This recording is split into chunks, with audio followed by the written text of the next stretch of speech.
And so knowing it's good to be with you all today again, we are now live on Facebook. This is a new thing we've been doing the past few weeks.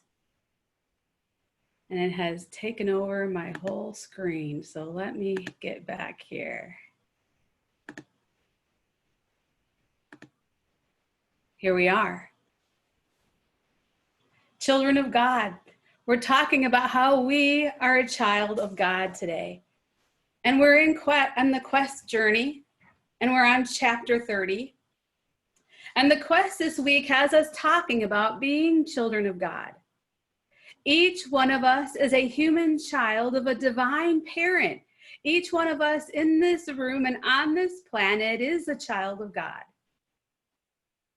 And the beginning letters of child of God spell cog, C-O-G. You probably know where I'm going with this. According to the dictionary, a cog is one in a series of teeth on the edge of a gear. Each one by itself might not seem important to the whole.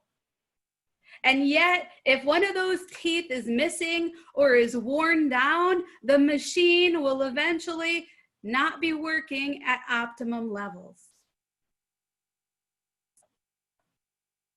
It's the same with you and me. As one little cog, a child of God, in the machinery of humanity, we may feel unimportant at times, but we are important. We are all needed. Each and every one of us has a very important role to play in this journey called life. And it is so vital that we truly understand what it means to be a child of God. It is important that we come to understand and claim who and what we are. There was a story in the Quest workbook this week about an Arabian horse. He was orphaned and raised by a family of camels. And as the young colt grew, he did everything the camels did. He plodded tirelessly across the hot sands and toted large burdens of cargo on his back. And once he kicked up his heels in a sudden impulse to run, but then only swayed along at the lumbering pace because that's the way camels are supposed to run, aren't they? After many years of camel life, the Arabian steed grew old and tired. And one day, as his weary eyes looked out across a sea of sand, he saw a magnificent horse galloping at full speed in the wind, his shiny mane flapping out, streaming out from his noble head. "What a beautiful animal!" exclaimed the elderly orphan. "What is it?" "It's an Arabian horse, the fastest and most beautiful of all the animals in our land," answered one of the camels. "Wouldn't it be wonderful to be able to run like that?" mused the old horse, but he put it out of his mind and died believing he was a camel. Our minds are more powerful than we can possibly imagine. It's been said that human beings use only 8 to 10% of our brains. And that leaves a lot of untapped potential. And why that potential stays unrealized is often because we allow our fears and the false beliefs of who we really are to limit our choices. Therefore, it limits our lives. It's always been interesting to me that we are the ones providing our own barriers. We get in our own way. It is the human mind with its infinite ability to think, process, and perform that tells us, "I can't do that. I'm too old. I'm too young. I don't have enough money. I didn't take the right college course. I was born poor. I'm a man. I'm a woman. I'm black. I'm white. I'm a kid. Who will listen to me?"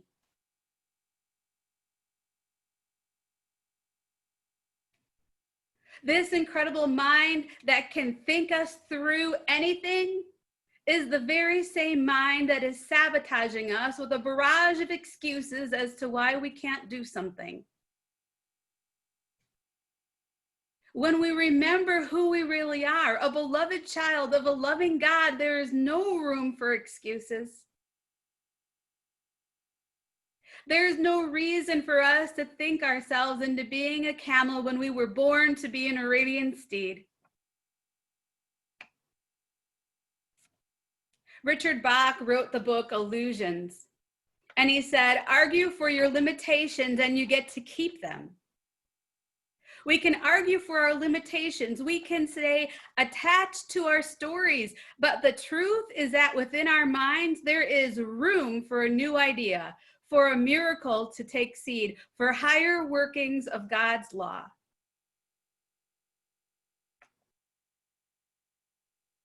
Right now, every one of us in this room has an issue, has something that is bothering us. Together, we have a pandemic issue. We know there are changes looming on the horizon.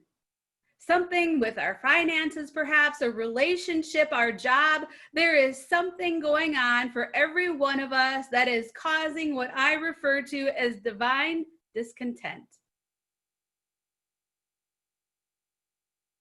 And I know it to be true because if we are alive on this planet, we are enrolled in the school of life, and there is a 24-hour-a-day, around-the-clock curricula. Comedian Gilda Radner said, "It's always something." We know there is no problem that is too big for God. Whatever our issue may be, as we work together with God, co-creating the solution, we can overcome the challenge. We can be healed, we can prosper, we can have more loving, healthy, nurturing relationships. We can have peace and security in our lives. We not only can, we were intended to as a promised birthright. There's a saying in Texas that if you're going to swallow a frog, swallow the big one first. So here's the big one. Do we really believe that we are beloved children of a loving God? Is there really room in our minds to accept that truth? Or are we more intent on yeah-butting our way through life? Yeah, but.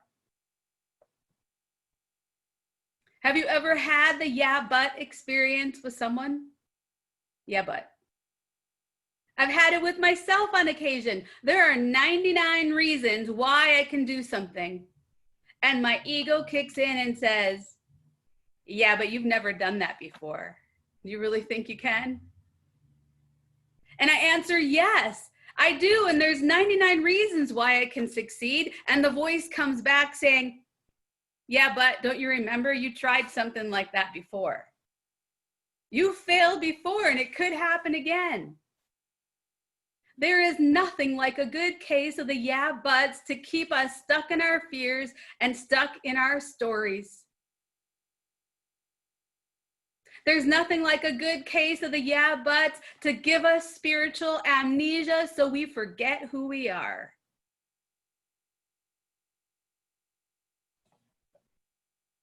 I love the directness and verbal efficiency of Jesus. He got right to the point and he didn't tolerate any whining. He didn't want to hear the stories people had been using to yeah but their way through life.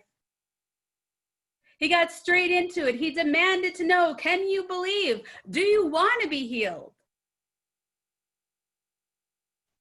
In Mark chapter 5, verses 23 to 34, my little daughter is at the point of death. Come and lay your hands on her so that she may be made well. So he went with them. And a large crowd followed him and pressed in on him. Now there was a woman who had been suffering from hemorrhages for 12 years. She had endured much under many physicians and spent all that she had, and she was no better, but rather grew worse. She had heard about Jesus and had came up behind him in the crowd and touched his cloak. For she said, "If I but touch his clothes, I will be made well." Immediately her hemorrhage stopped, and she felt in her body that she was healed of her disease. Immediately aware that power had gone forth from him, Jesus turned about in the crowd and said, "Who touched my clothes?"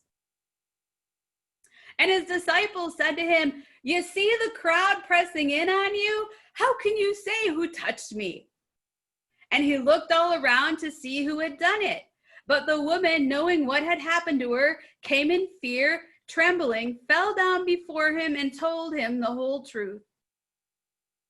He said to her, "Daughter, your faith has made you well. Go in peace and be healed of your disease." So let's look at this metaphysically. And looking at this story metaphysically, 12 years of bleeding would indicate the woman was unable to conceive and bring forth new life. In the moment that her mind took over, in that instant when her faith was strong enough to break through the societal norms and touch Jesus, she was healed. Imagine the courage it took her to do that. She was essentially a leper, an outcast, a woman. She was considered unclean, and she had the audacity to reach out and touch the Messiah. That was the period of time they were living in. Who would dare touch him? And especially with all of those things, an outcast woman who was unclean. It took courage and willingness to be vulnerable, and it took profound faith to believe that she could be healed. By risking reaching out and believing she touched the Christ, she was instantly healed. And she was able to bring new life forth for herself.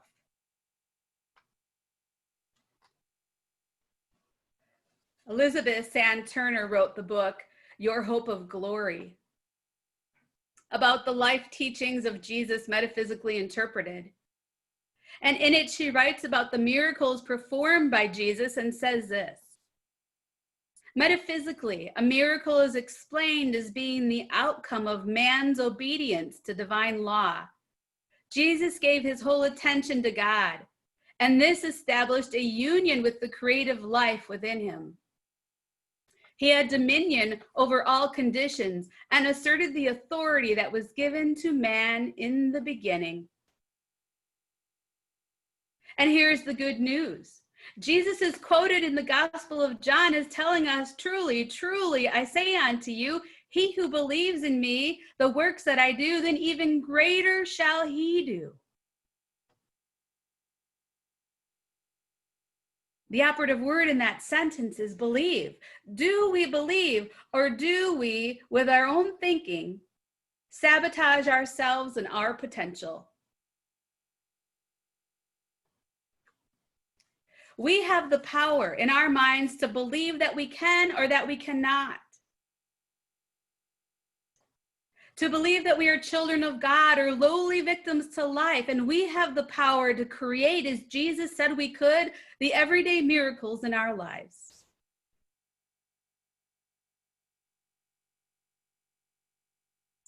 This is what Venice Bloodworth says in the book, Key to Yourself. If you can truly believe that you have received something, your subconscious mind will surely see that you get it. I love that part of the quote. If you truly believe that you have received something, your subconscious mind will surely see that you get it. She goes on to say, everyone who has reaped success has started out to accomplish just one thing. Find out what you want. Imagine things as you want them. Build new ideas of life. Stop believing that some people are lucky and some people must be poor. Change your ideas and find that life is a beautiful adventure, that each day brings new opportunities to those who will lift their eyes above the everyday grind.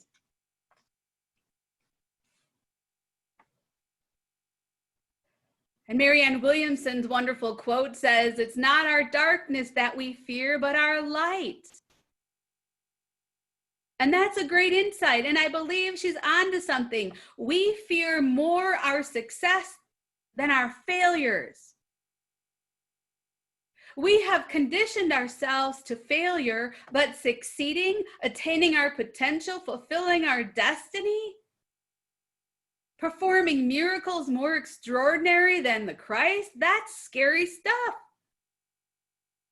So our ego takes over and the mind chatter begins, and we allow ourselves to think ourselves all the way back to average, mediocre, or less than.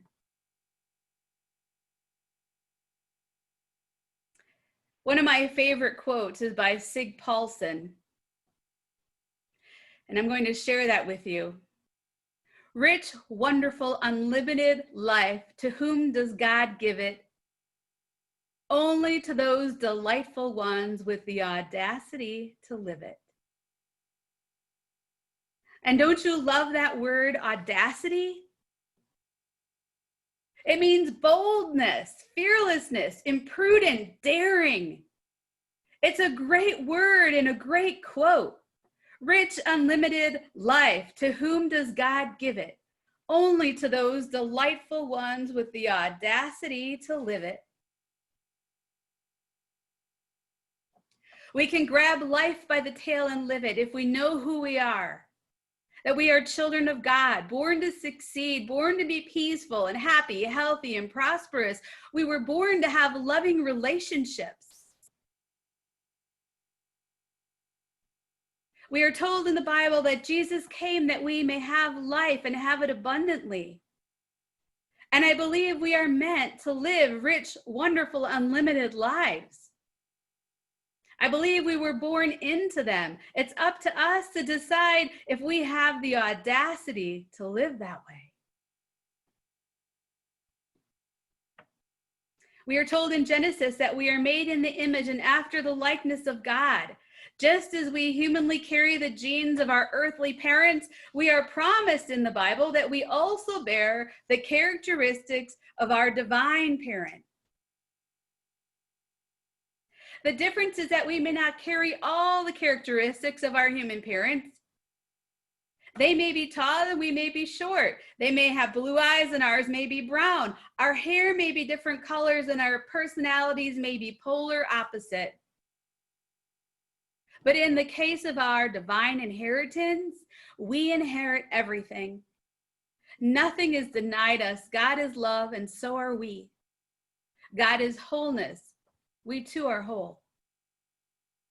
God is abundance, and that is our nature as well. We are abundant. God is the ocean, and we are an individual drop in the ocean. We hold within us all that God is. When we really think of it, how could we be anything else?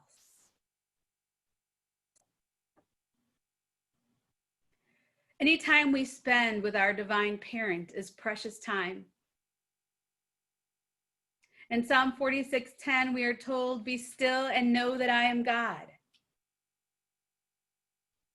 It is getting still and spending time with God that allows us to move from the fears of our mind to the knowing of our soul. I used that in meditation today. I don't know if you caught it. Getting still and spending time with God that allows us to move from the fears of our mind to the knowing of our soul. In order to realize our full potential as a child of God, we need to create an empty space in our lives.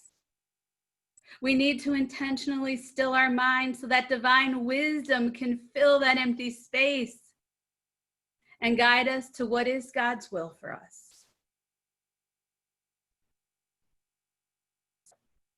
We have to open the doors to our homes to access the safety and security, the peace, the warmth, and the love and comfort that is within them. The same is true with God. We have to open the doors of our minds and go within to access those same things that we seek. Security, peace, comfort, and love. Once we're inside our homes, it is the choices we've made that serve us. We carefully select the furniture, the pictures that we put into the empty space. We consider where to place things so that we can create an environment that serves us and pleases us. But do we do the same things with our minds? How carefully and with how much intention do we choose all the thoughts that we allow to fill the space in our minds? We live with them all day long. We carry them around with us 24 hours a day. How do we select the thoughts that will occupy our minds? If the thoughts we are thinking are not bringing us the lives we desire, a good question to ask going into meditation is why? What's my payoff for holding on to self-defeating beliefs, self-sabotaging beliefs? Sitting in the silence, communing with God is where we get the answers and the insights that allow us to move beyond the thoughts that hold us hostage. Thoughts that say we are less than in any way.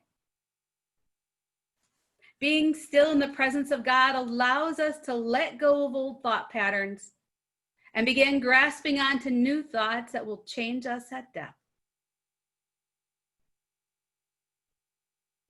In Romans 12:2, we are told, do not conform any longer to the pattern of this world, but be transformed by the renewing of your mind. This week, I invite you to be transformed by the renewing of your mind. I invite each of us to meditate on the truth that we are beloved children of a loving God. I invite each one of us to accept the gift that Jesus came to bring us, that we might have life and live it abundantly. I invite us this week to pick up the gauntlet that Sig Paulson has thrown down for us, to be audacious enough to live a rich, wonderful, unlimited life that God has given us. Next week, our chapter is on judgment. It's chapter 31 on the quest, if you'd like to follow along or get a jump start on next week. And until then, we know although our doors are closed, we are an active ministry without walls.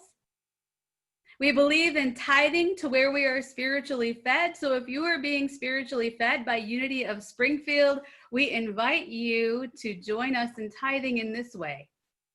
In our chat box, we have a donate button. There is also a donate button in the email containing our Zoom link and on our webpage, unityofspringfieldil.org, and you can always mail in. And we love getting notes, by the way. So if you write a little note, we love reading those. 417 East Cordelia in Springfield. And so I invite you to just take your offertory in your mind or in your hand if you have it before you, and let's just bless our gifts. We bless the giver, we bless the receiver. We know that we are an abundant community full of love, and as we give, we know we receive, and so it is. Thank you, God. Amen. A special thanks this week to Paul Biggers, who has been working with our contractor on updating our soffits and our lighting out front. He was there all day yesterday. I had no idea, but just in case they had a question, thank you, Paul, for all your hard work and for being there for our contractors. It's going to look fabulous. Drive past and see what we have going on. I noticed that the garden had some new things in it too. There were a couple bushes removed. It's looking great. Look forward to seeing everyone at the garden party if you can make it. And let's join together in our prayer for protection. Together, the light of God surrounds us. The love of God enfolds us. The power of God protects us, and the presence of God watches over us wherever we are. God is, and all is